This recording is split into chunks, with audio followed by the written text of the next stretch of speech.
For the Millers, movie nights were once tradition. Now, Sarah could hardly get through the opening credits, not on that old couch. But one day, while shopping on QVC.com, she learned Lazy Boy recliners had slimmed down a bit. And in just a few clicks, Sarah got her Lazy Boy chair and a popcorn maker and a soundbar by Bose. And with one quick trip to QVC.com, movie night and Sarah's back were saved. Shop QVC.com. This is shopping brought to life.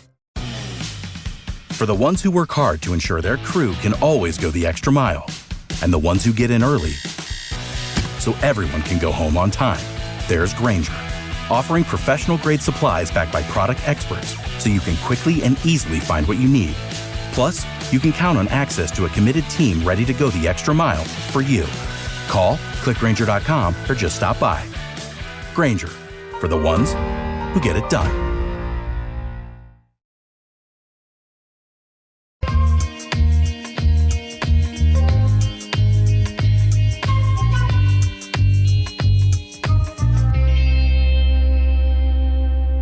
And we're on, and welcome to the Camp Report for August the 22nd of 2023. They're coming off of this game against the Houston Texans, and it was a pretty eventful day. They had a closed practice, so I can't tell you too much of what was going on the field, but it was a very eventful day since they had all the assistant coaches up there. First to talk was Embry. He was asked about Elijah Higgins. And he said it's too early to judge his place on the roster. I thought it was pretty revealing that he was effusive on Julian Hill, and then it actually bore out in practice. Julian Hill has gained some workload and more responsibility. Of course, in Eric Saubert's absence, somebody had to step up and fill the void. As of right now, it is Julian Hill. Tanner Conner returned to practice. That's all I have on that. He mentioned something about giving more to do to the tight ends, giving the tight ends more to do today, start building some chemistry with Tua. You could kind of see it happening in the closed session, but I can't get too much into that. Eric Stoogsville also spoke, says he really likes his depth, and did actually endorse Brooks, as he said he can play at this level. And all of the guys, and this is almost a direct quote, but he says all the guys we have in the running back room can, have, and will play well in the NFL. And I made a note of it. This is the most optimistic I have ever heard Stoogsville talk about a running back room. He's been here for a very long time, okay? So that should tell you something. Somebody asked him, by the way, do you have enough, after he said all of this stuff, somebody asked him, do you have enough talent to have a good season? Which is a interesting question, to say the least. And Eric Stoogsville just stared. Ronaldo Hill was out there, and I didn't get too much of what he was talking about because I wanted to go talk to Butch Barry. And Butch Barry was kind of effusive in the praise of how the offensive line is coming along. Most notably, some of the guys on the interior. He did express some concern. He talked about drilling on Connor Williams and his snapping issues. He also spoke about, and I asked him about Kean Smith and Ryan Hayes, and he said that those guys have been a sponge since day one, and that you could see how they're just actually gaining every single day in practice. Not that they're gonna both make the team. By the way, I think they both try to get put onto the practice squad, and I think Keon Smith has a chance. Okay, a chance at the 53, and I'll tell you why. Some promotions are being had, and some people are having injuries. Lester Cotton was a DMP today, which kind of brings you to a pretty thin situation at left guard right now. Okay, it's Isaiah Wynn, it's Liam Eichenberg, and it's nobody else right now, as Robert Jones is out for 4 to 6 weeks, according to his agent. I spoke to Austin Clark. Austin Clark he's a delight. Like he's gonna tell you, pretty much if you ask him, he's gonna give you an honest answer. After practice, we all spoke to Brandon Peely. Brandon Peely revealed that Austin Clark was who recruited him, and that the recruitment process was actually pretty simple. and the Dolphins kind of had their finger on the scale because he had a relationship with Austin Clark. And that's something that continuously happens with this team. If you have a good relationship with a certain player and you have good tape on them and a good evaluation, you cash in on that to try to bring them into the fold. In my opinion, from everything that I've gathered, especially today, Brandon Peely has earned his way onto the roster. I asked Austin Clark about Jalen Twyman, and he said, and this is a direct quote, "Good toolbox. We brought him in week 4 of last year, and he constantly works. Just missed one in the last game." When I was asking him about the sack he almost got in this last game, and he actually promised, you know what, he'll get one today. He was close, by the way. I gave him my thesis on how he sometimes lucks into pressure, and Austin Clark said, no, it's never luck. And he kind of endorsed Jalen Twyman's toolbox as far as a pass rusher. He says he has a deep pass rush portfolio, and I guess he likes him, but it's also telling that all we talked about was his pass rushing prowess as a 3-tech. Those guys just don't make it under Vic Fangio. Vic Fangio likes more versatile defensive linemen. I think Jalen Twyman is right there on the bubble, but you can tell they like him. Okay? Vic Fangio came on and held court. He had a huge crowd around him. And he was talking about how him and Mike McDaniel are kind of opposites because Mike McDaniel comes in early and then leaves early. So, like, sometimes he's showing up at 3 a.m., which is like, who the hell shows up anywhere to work at 3 a.m.? But evidently Mike McDaniel does. And Vic Fangio says, nah, I sleep in late, and then I just go to bed late sometimes. Sometimes I go to bed at 5:30 a.m. Coaches are crazy. Yeah, it's the way he works. Vic Fangio was very revealing when he was talking about his secondary people. He used this word, trust, when he was talking about Cam Smith. And he said, look, I know he won't beat himself. And then he said most of the issues in the secondary are self-inflicted wounds. And he kind of gave Cam Smith an endorsement, which is good to hear if you're Cam Smith. Cam Smith is working behind, in case you haven't noticed, due to his injury, although he did work full go today, which is also a good sign. He also revealed that injury he has right now, he had in college. So he dealt with it in college before, so he should have some experience with it. Vic Fangio, not a fan of David Long, or he's trying to light a fire under his ass. I don't know, one of the two. But he said he's a good run and hit guy, and he will give you flashy plays, which are good to have, but we want more consistency. And that was the page on David Long from Vic Fangio. He's done this all camp, really. But, David Long's a good player, and he's going to be important for this defense. He just has to stay healthy. That's pretty much it. Back to Butch Barry. I spoke to him about what he stresses as far as when he teaches outside zone, and he says that he stresses ball leverage above all else before even technique. And what ball leverage means is where the play is, where it's going, and where it can be. And essentially what he is trying to convey is that his offensive linemen must be aware of what defensive linemen are actually trying to do when you're engaged in a block. So if you're feeling leverage one way, just go with it. And your running backs are going to read it and make a play for you.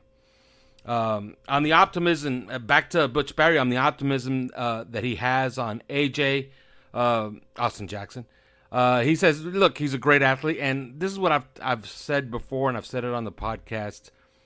Guys that look like Austin Jackson and can move like Austin Jackson at his size, they're rare.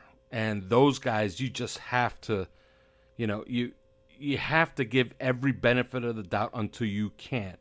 But we're getting close. Like it's obvious for him. Like this is the year. It's either gonna happen for him now, or it just won't happen this year, and we'll be moving on at season's end, looking for another right tackle. after practice, and I'm not going to get too much into what happened in practice. I know that there's some out there that like to, start tabulating all the statistics and passer rating and all that kind of stuff. I have zero interest when they're doing an install. Jerome Baker, very forthcoming guy. Those are the kind of guys you want on this team, okay? He's always available, smart, and he plays well, okay? I hope he's here a little bit longer than this year, because if you look around this roster, a lot of the talent on this roster has been injured and unavailable at times. Jerome Baker's not one of those guys. Raheem Mostert, mostly boilerplate stuff. Same thing with David Long. Raheem Mostert, he was asked about Jonathan Taylor, and of course what he's going to say, he's going to be a pro. He's going to look like, I don't worry about that. I worry about perfecting my craft. Jerome Baker, one thing that he did say is that he loves the functional speed on the defense. And he said, I feel as if guys are running alongside me, which is kind of revealing. He's basically saying, I'm fast, and the guys around me on this defense are fast, and that makes us better. Cam Smith revealed that Jalen Ramsey is in every single meeting. And he also talked about Vic Fangio, and he said he's bland. He doesn't like any of our music, which is understandable. And I already mentioned about the injury. After practice as well, Kendall Lamb was talking about how Butch, he told Butch that he needed to get some reps on the right side because, right tackle, because he feels as if he has to see it to be able to do it. He was really forthcoming. He was talking about how he always tries to stay ready, but that he must, play some right tackle if he's going to be the swing tackle on both sides. He has to be able to feel it and see it to be able to do it. I also took some notes as far as the indoor portion, which I can't reveal what they actually did schematically, but it was revealing. Let's just say that. There was some special teams work that was also revealing, which kind of told you the pecking order and where we are at this moment. Keon Crossan sighting. He's back, and he was a full go on special teams, so that's good to see. He hasn't been much of a participant this entire camp. Keon Crossan is now back, so that should give a boost to the special teams. What should also, like, you're adding Keon Crossan, but you're taking away Justin Bethel, because I saw him and he had a brace on his left knee.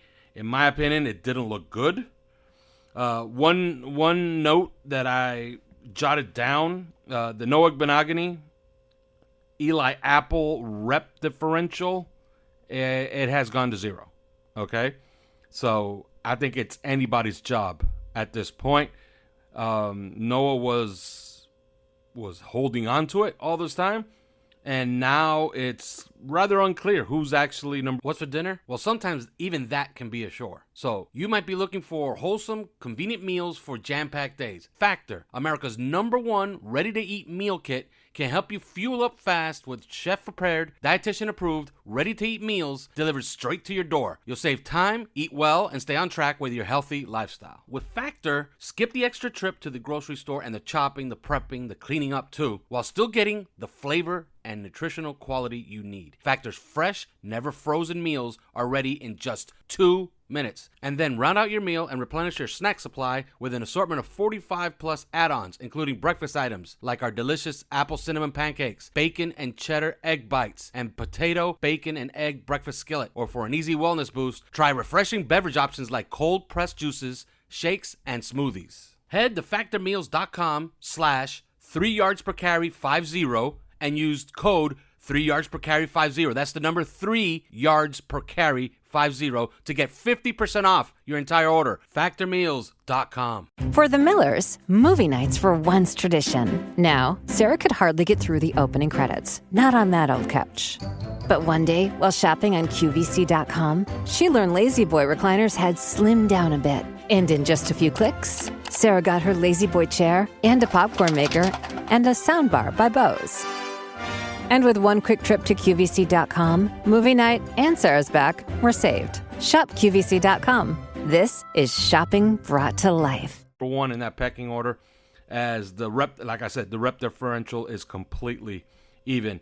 Alec Engel got some work, full work, for the first time in almost 2 weeks. I made a note. Julian Hill, more responsibility. You can guess where he is on the pecking order. It's a pretty sizable jump for him in the depth chart, so you could guess where he's going. Isaiah Wynn, like I said, there's only two guards right now, 2 left guards. Isaiah Wynn and Liam Eichenberg. You could guess who's the top guy. Lester Cotton was a DMP today. I spoke about I wrote about a parlor trick that Jake Bailey does, the punter. He hits every single beam on the indoor practice field, and he hits them in the spot he wants to hit them. So I guess he's accurate. I'd like to see him, drop some inside of the 20. I haven't seen too much of that. I've actually watched very, very little of special teams this camp. Mostly they put him on the other field, so I don't really get to see too much of it. Hopefully we get to see some directional punting and some coffin corner punting against the Jaguars coming up here on Saturday. Christian Wilkins really, really vocal, but again, holding in. He's not participating in 11-on-11, but he was really vocal with his defensive line mates. Mike McDaniel and Chris Greer engaged in a very long conversation during practice. Hard to time, but less than 30 minutes, but easily more than 15. Okay? So somewhere in that sweet spot of around 20 minutes.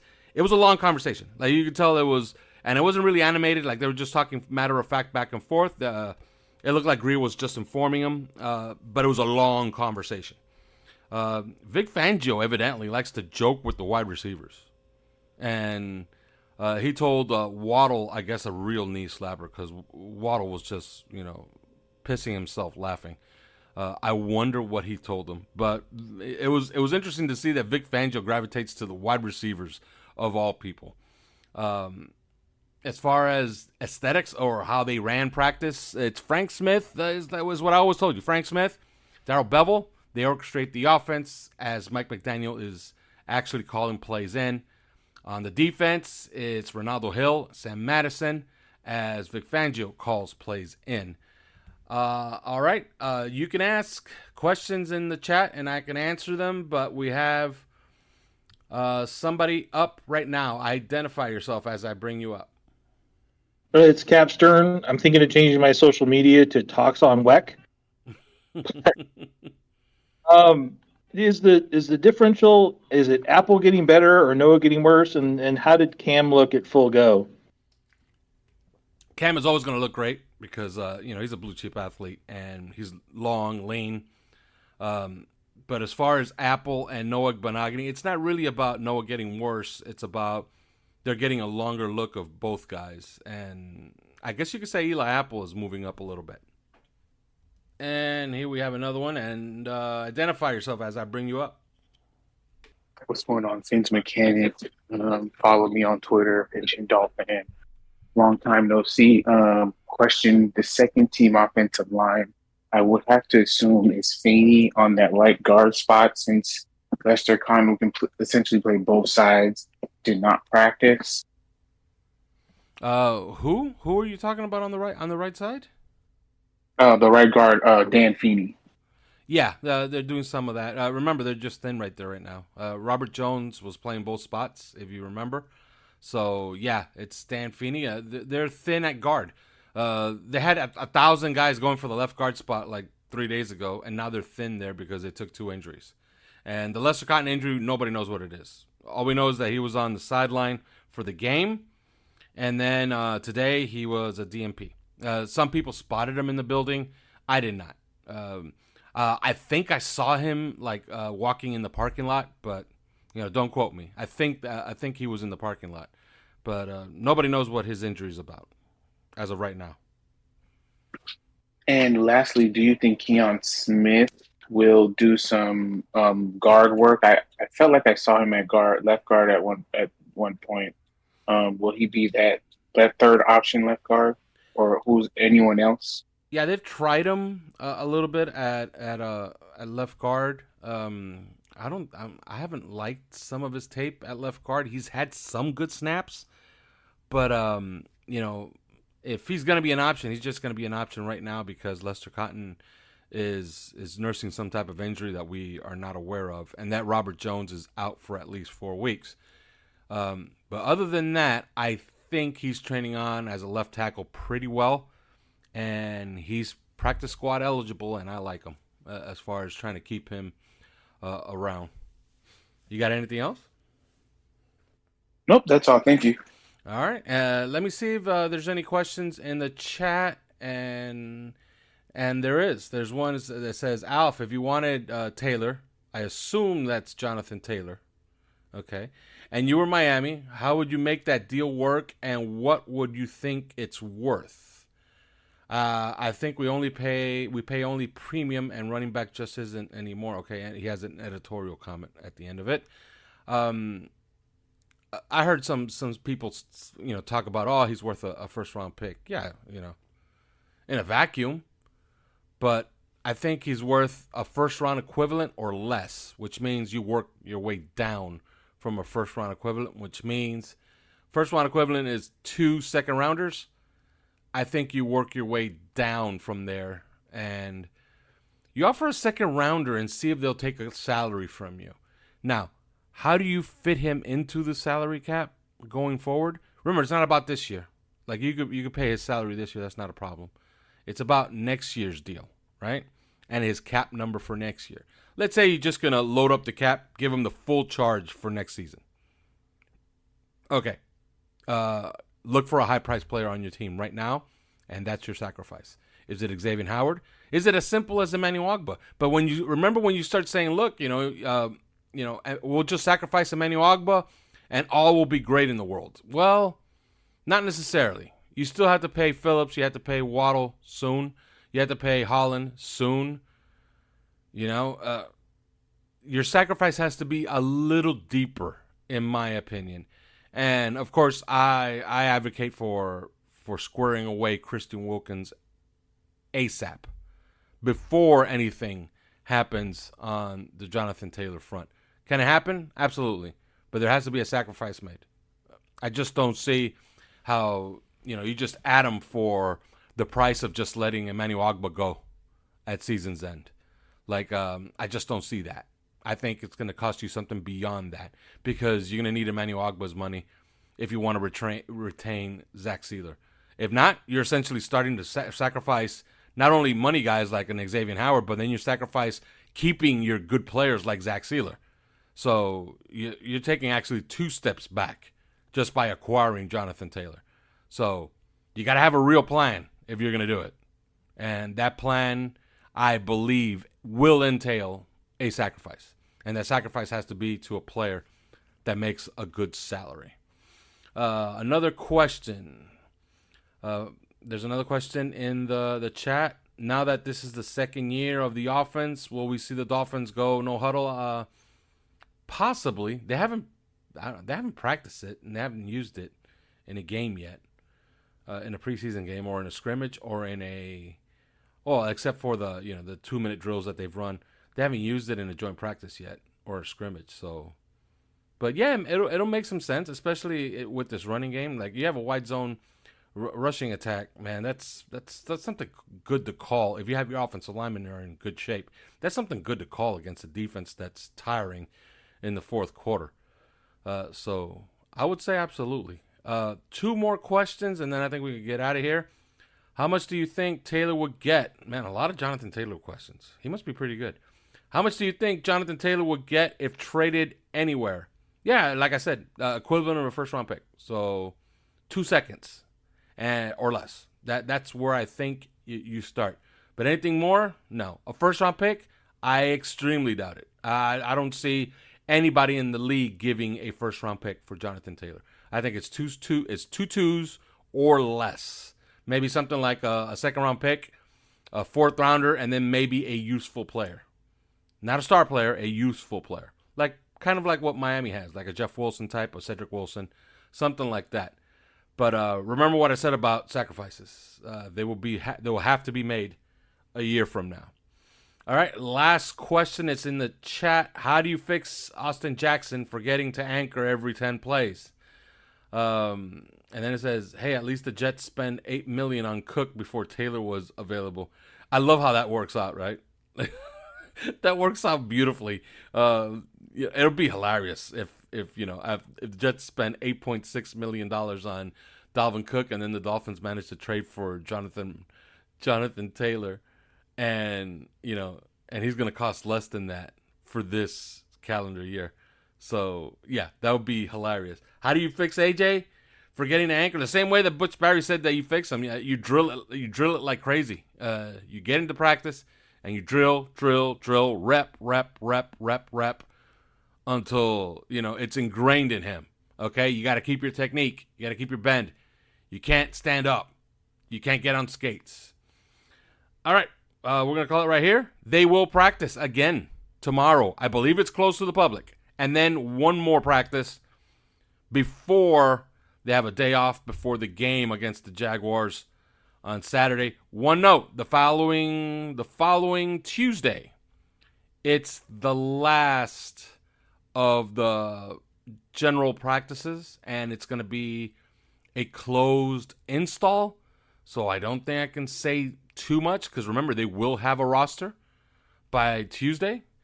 And then on Wednesday is the day that they let us into the locker room, and you essentially get to meet the team for 2023. And there will be a Chris Greer availability on that Wednesday. So that's it. That's all the housekeeping I have for this. I will talk to you again tomorrow. Thanks for listening to 3 Yards Per Carry. You can subscribe via iTunes, on Podbean, or your usual podcast provider.